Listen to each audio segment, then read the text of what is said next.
দর্শক, শেখ হাসিনার ফেরা এবং শেখ হাসিনাকে ফেরানো এই দুই টার্ম নিয়ে আলোচনা যেন থামছেই না।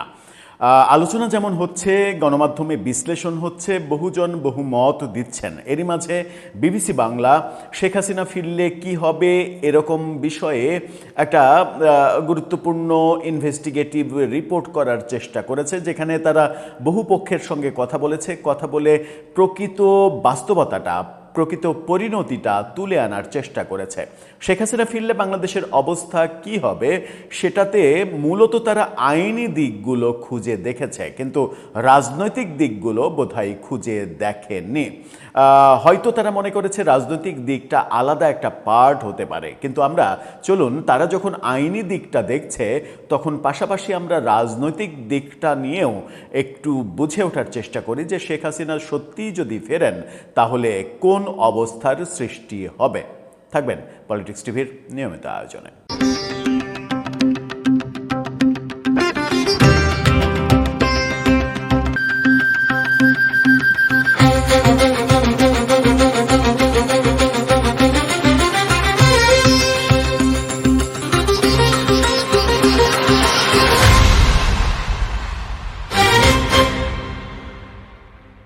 দর্শক, বলছিলাম শেখ হাসিনা ফিরলে কি হবে, কোন দিকে যাবে বাংলাদেশ, এই প্রসঙ্গে বিবিসি বাংলা বর্তমান আন্তর্জাতিক অপরাধ ট্রাইব্যুনালের চিফ প্রসিকিউটর আমিনুল ইসলাম, তার সঙ্গে কথা বলেছেন। আইনজীবী, সিনিয়র আইনজীবী মঞ্জির মোর্শেদ, শাহাদিন মালিক, তাদের সঙ্গে কথা বলেছেন। বিভিন্ন জনের সঙ্গে কথা বলে এই আইনি দিকটা তুলে আনার মূলত চেষ্টা করেছেন। শেখ হাসিনাকে কেন্দ্র করে সম্প্রতি রাজনীতিবিদ রুমিন ফারহানা বলেছেন যে তার ফেরার আইনি কোনো বাধা নেই। চিফ প্রসিকিউটর আমিনুল ইসলাম তিনিও বলছেন যে আইনি কোনো বাধা নেই, তিনি ফিরতেই পারেন। তবে আন্তর্জাতিক অপরাধ ট্রাইব্যুনাল জানে না যে শেখ হাসিনা কোন দেশে অবস্থান করছেন, শুধু জানে শেখ হাসিনা পালিয়ে আছেন। সেই ক্ষেত্রে আবার প্রশ্ন জাগে যে মানে আন্তর্জাতিক অপরাধ ট্রাইব্যুনাল যারা পরিচালনা করছেন, ট্রাইব্যুনাল তো একটা জড় পদার্থ, কিন্তু ট্রাইব্যুনাল প্রাণ সঞ্চার হয় সেখানে মানুষের দ্বারা। তো যে মানুষগুলো পরিচালনা করছেন সেই মানুষগুলো তো মানে কি বলবো, যে কানে শোনেন না, চোখে দেখেন না, কিংবা মগজে অনুধাবন করেন না, ব্যাপারগুলো তো তা নয়, সবই করেন। তো সবই যখন করেন তখন এটা তো দিনের আলোর মতো পরিষ্কার। ওই 24-এর 5 আগস্ট ওই দিন থেকেই পরিষ্কার যে শেখ হাসিনা দিল্লিতে অবস্থান করছেন। সুতরাং ট্রাইব্যুনাল জানে না শেখ হাসিনা কোথায় আছেন, এটা একটু অতি কথন হয়ে যায়। যাই হোক, তিনি বলেছেন যে শেখ হাসিনার ফিরতে কোনো বাধা নেই, শেখ হাসিনার ফেরার পরে তিনি আপিল করতে পারবেন। কিন্তু আপিলের ক্ষেত্রেও তিনি নিজে, মঞ্জিল মোর্শেদ কিংবা শাহাদিন মালিক, তারা বলছেন যে আপিলের ক্ষেত্রে মানে এক মাসের যে বাধ্যবাধকতা, যে 30 দিনের মধ্যে রায় ঘোষণা, 30 দিনের মধ্যে আপিল করতে হবে, সেই আপিল করার সময় তো শেষ হয়ে গেছে। সুতরাং শেখ হাসিনাকে আপিল করতে পারবেন। তারা বলছেন বিভিন্নভাবে যে হ্যাঁ, আদালত যদি বিবেচনা করেন তাহলে পারবেন। আদালতকে যদি যথাযথভাবে উপস্থাপন করা হয় যে আমি এই কারণে, নিরাপত্তার কারণে আমি দেশের বাইরে অবস্থান করছিলাম, নিরাপত্তা বোধ করিনি, আমার দেশে ফিরতে দেরি হয়েছে, সেই কারণে আপিল করতে দেরি হয়েছে, এই ব্যাপারগুলো যদি উপস্থাপন করা হয় তাহলে আদালত নিশ্চয়ই আপিলের ব্যাপারটা ভাববেন এবং আপিল করার সুযোগ দেবেন। আর আপিল করার সুযোগ দিলে, আপিল যদি গৃহীত হয় তাহলে প্রথমে যেটা হবে সেটা হচ্ছে শেখ হাসিনার যে মৃত্যুদণ্ডের রায়, সেই রায়টা স্টে হয়ে যাবে, স্থগিত হয়ে যাবে। স্থগিত হওয়ার পরে আপিল শুনানি দিকে যাবে। স্থগিত হওয়া এটা হচ্ছে প্রথম স্টেপ, তারপরে হচ্ছে আপিল শুনানির দিকে যাবে, তারপরে শেখ হাসিনা আইনিভাবে লড়াই করবেন। তবে তার আগে শেখ হাসিনাকে আন্তর্জাতিক অপরাধ ট্রাইব্যুনালে সারেন্ডার করতে হবে, করে তাকে জেলে যেতে হবে, জেলে থেকে আপিলের ফরম্যাটে আগাতে হবে, এরকম বক্তব্য এসেছে। বিবিসি বাংলা মূলত তাদের শিরোনাম করেছে, সংবাদের শিরোনামটা করেছে, দেখে নিন। তারা বলছে শেখ হাসিনা দেশে ফিরলে কি হবে, এই শিরোনামে তারা আলোচনাগুলো করার চেষ্টা করেছে। আরেকটা ব্যাপার, আপিলের প্রসঙ্গে আরেকটা উদাহরণ এসেছে, সেটা হচ্ছে যে চিফ প্রসিকিউটর উদাহরণটা এনেছেন আবুল কালাম আজাদ, যুদ্ধাপরাধীর মামলায় মৃত্যুদণ্ডপ্রাপ্ত আসামি। তিনি বহু বছর পরে মানে আপিল করেছেন। এই প্রসঙ্গটা বলেছেন যে তিনি বহু বছর পরে আপিল করার সুযোগ পেয়েছেন, তার মানে আপিল করার সুযোগ শেখ হাসিনাও পাবেন। কিন্তু মজার ব্যাপার হচ্ছে এই আবুল কালাম আজাদ মাওলানা তিনি এনটিভিতে ধর্মের কথা বলতেন, কিন্তু বাংলাদেশের মানে ওই সময়ে কুখ্যাত যুদ্ধাপরাধী হিসেবে প্রমাণিত হয়েছিলেন তিনি। প্রেক্ষাপট পরিবর্তন হলে হয়তো অথবা হয়তো সংজ্ঞাও পরিবর্তিত হয়ে যাবে। পরবর্তীতে আমরা দেখলাম যে তিনি পাকিস্তানে পালিয়েছিলেন।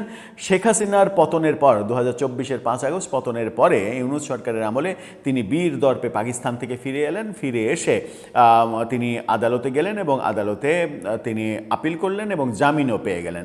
সম্ভবত তিনি খালাসও পেয়ে যাবেন, কারণ এর আগে আমরা দেখেছি মৃত্যুদণ্ডপ্রাপ্ত আর এক আসামিকে বেকসুর খালাস দেয়া হয়েছে। তো বাংলাদেশের রাজনৈতিক প্রেক্ষাপট পরিবর্তনের সাথে সাথে কখনো কখনো এই ভাষাগুলো পরিবর্তন হয়ে যায়, আদালতের ভাষাগুলো পরিবর্তন হয়ে যায়, কিংবা পরিবর্তন হতে কখনো কখনো বাধ্য করা হয়। এই মানে দৃষ্টান্তগুলো আমাদের সামনে একেবারে পরিষ্কার। কিন্তু শেখ হাসিনার সামনে কি সেরকম পজিটিভ রাজনৈতিক পরিবেশ আছে এখন? শেখ হাসিনার বিরুদ্ধ রাজনৈতিক শক্তি রাষ্ট্র ক্ষমতায়, সুতরাং শেখ হাসিনার পক্ষে মানে আদালত কথা বলবেন, এটা বোধহয় স্বপ্নের রাজ্যে থাকার মতো কল্পনা হবে। আবুল কালাম আজাদ এই সুযোগ পেয়েছেন বলে শেখ হাসিনাও সুযোগ পাবেন, এটা বোধহয় আমার মনে হয় যে অতি কথন কিংবা অতি কল্পনার মতো হতে পারে। এখন অতি কল্পনা যদি হয়, যেমন 1973 সালের আপিলের অধিকার সংক্রান্ত 21 ধারায় বলা হয়েছে, দণ্ডিত ব্যক্তি, সরকার বা অভিযোগকারীকে তাদের বিরুদ্ধে যে কোনো দণ্ডাদেশের তারিখ থেকে 30 দিনের মধ্যে আপিল দায়ের করতে হবে। ওই সময়সীমা অতিক্রম করলে আপিল করা যাবে না। যদি আপিল বিভাগ আইন মানতে চান, যদি আপিল বিভাগ সফট কর্নার দেখাতে না চান, তাহলে কিন্তু শেখ হাসিনার আপিল গ্রহণ করার আর কোনো স্কোপই নেই। এখন উদাহরণ যখন আবুল কালাম আজাদের আসবে, তখন একেবারেই সেটা ভিন্ন প্রেক্ষাপট, যে প্রেক্ষাপট শেখ হাসিনার আমলে নেই। সুতরাং শেখ হাসিনার আপিল গৃহীত হবে এমন কোনো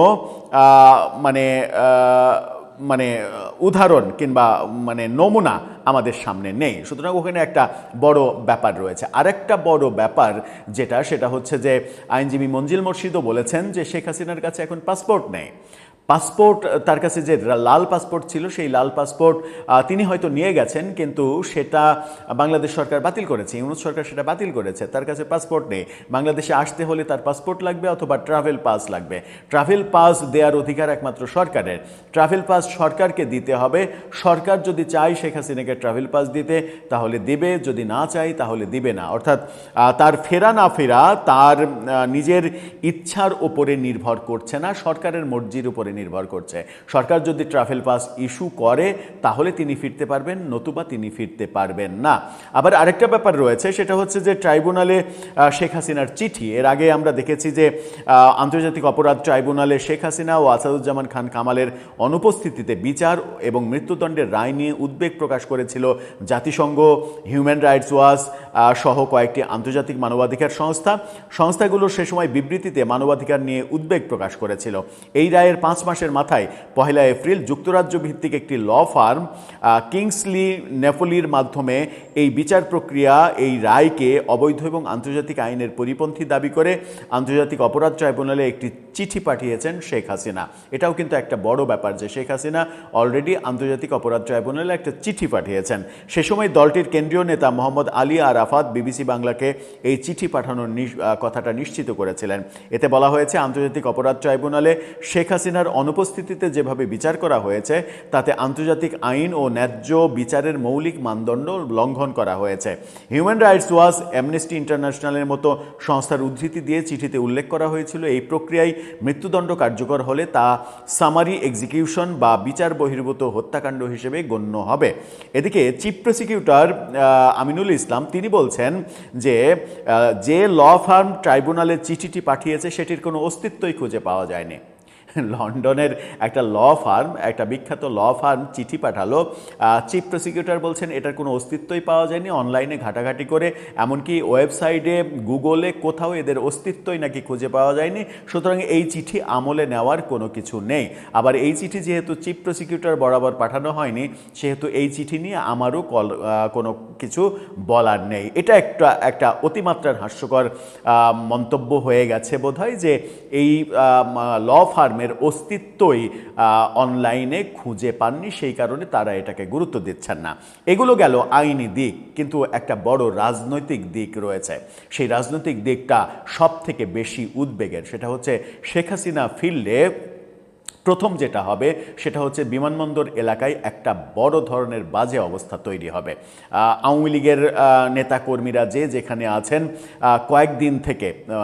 আগের কয়েকদিন থেকে ঢাকায় জমায়েত হওয়ার চেষ্টা করবেন, তাতে করে সারা দেশে আওয়ামী লীগের ওপরে আবার নতুন করে ধরপাকড় শুরু হবে। রাস্তাঘাটে মানুষ এই পুলিশি হয়রানির ভয়ে রাস্তাঘাটে বেরোতে চাইবে না, বাসে চলাচল করতে চাইবে না। যে কোনো বাস কিংবা যে কোনো গণপরিবহন প্রতিনিয়ত বারবার তল্লাশি করা হবে, ট্রেন তল্লাশি করা হবে।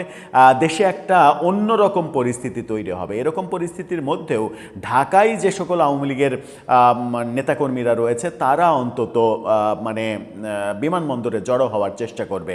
আর বিমানবন্দরে ঢাকার বিভিন্ন প্রান্ত থেকে জড়ো হওয়ার চেষ্টা, সেটাও একটা বিশৃঙ্খল পরিবেশ তৈরি করবে। বিমানবন্দরে শেষ পর্যন্ত যদি 1-2 লাখও জড়ো হয়, সেটাকে ট্যাকেল দিতে আইন শৃঙ্খলা রক্ষাকারী বাহিনীর সঙ্গে একটা সাংঘর্ষিক পরিস্থিতি তৈরি হতে পারে। তার মানে দেশের পরিস্থিতি খারাপ অবস্থা হবে, আইন শৃঙ্খলা পরিস্থিতি খারাপ হবে। এটা গেল ফার্স্ট স্টেপ। তারপরে শেখ হাসিনাকে বিমানবন্দর থেকে গ্রেপ্তার করে জেলে নেওয়া হবে, সেটাও একটা সেখান থেকে জেল পর্যন্ত নেওয়া, সেই রাস্তাতেও বাজে ধরনের কোনো সিচুয়েশন ঘটতে পারে, অনেক কিছু হতে পারে। এরপরের স্টেপটা আরও ভয়াবহ যেটা, সেটা হচ্ছে যে শেখ হাসিনা দেশে ফেরার সাথে সাথে জামাত এবং এনসিপি রাস্তায় নামবে যে এখনই 1 দিনের মধ্যে 2 দিনের মধ্যেই তার ফাঁসি কার্যকর হোক। একটা রাজনৈতিক চাপ তৈরি হবে সরকারের উপরে, যে চাপটা সামাল দিতে সরকার হিমশিম খাবে, কারণ এর সঙ্গে আন্তর্জাতিক চাপ রয়েছে। আন্তর্জাতিক চাপ সামাল দিতে হবে, অভ্যন্তরীণ চাপ সামাল দিতে হবে। সরকার যদি শেখ হাসিনাকে মৃত্যুদণ্ডের দিকে নিয়ে যেতে চায়, তাহলে জামাত এনসিপি খুশি হবে। অন্যদিকে এরকম কর্মকাণ্ড করতে গেলে আওয়ামী লীগের লোকজন যদি রাস্তায় নেমে আসে, তাহলে নতুন আরেকটা পরিস্থিতি তৈরি হবে। তাদের রাস্তায় নেমে আসা ঠেকাতে যদি জামাত, এনসিপি, বিএনপি সবাই মিলে মোকাবেলা করতে যায়, তাহলে রাস্তাতে একটা খুবই বাজে বিশৃঙ্খল পরিবেশ তৈরি হবে। সব মিলিয়ে রাজনৈতিকভাবে যে পরিস্থিতিটা তৈরি হতে পারে, না হোক এটা আমরা চাই, যেটা হতে পারে সেটা আইনি দিকের চাইতে অনেক বড় ভাবনার ব্যাপার। সুতরাং আমার মনে হয় যে এই ভাবনা সরকারের মাথায় আছে, কারণ এই সরকারটা উজবুক সরকার না, এই সরকারটা কোনো ফাত্রা সরকার না, এই সরকারটা গতকালকে গজিয়ে ওঠা নব্য কোনো দলের সরকার না। এই সরকারটা অনেক পুরনো ঐতিহ্যবাহী একটা দলের সরকার। এই সরকারে জাঁদরেল সব মাথা রয়েছে, যারা কোনোভাবেই রাজনৈতিক পরিস্থিতি এতটুকু অনুধাবন করতে পারবেন না, সেরকমটা হবে না। সুতরাং আমার মনে হয় না যে এই ধরনের কেওয়াজ তৈরি হোক দেশে নতুন সরকারের আমলে, সেটা তারা চাইবেন বলে আমি মনে করি না। সেই কারণে শেখ হাসিনাকে ফিরিয়ে আনা, প্রত্যর্পণ চুক্তির মাধ্যমে ফিরিয়ে আনা কিংবা ট্রাভেল পাস দিয়ে তাকে ফিরতে দেয়া, এই দুইয়ের কোনোটাই হবে না বলে ব্যক্তিগতভাবে আমার মনে হয়। দর্শক, আপনার কাছে কি মনে হয়? আপনার মতামত জানিয়ে লিখতে পারেন আমার কমেন্ট বক্সে।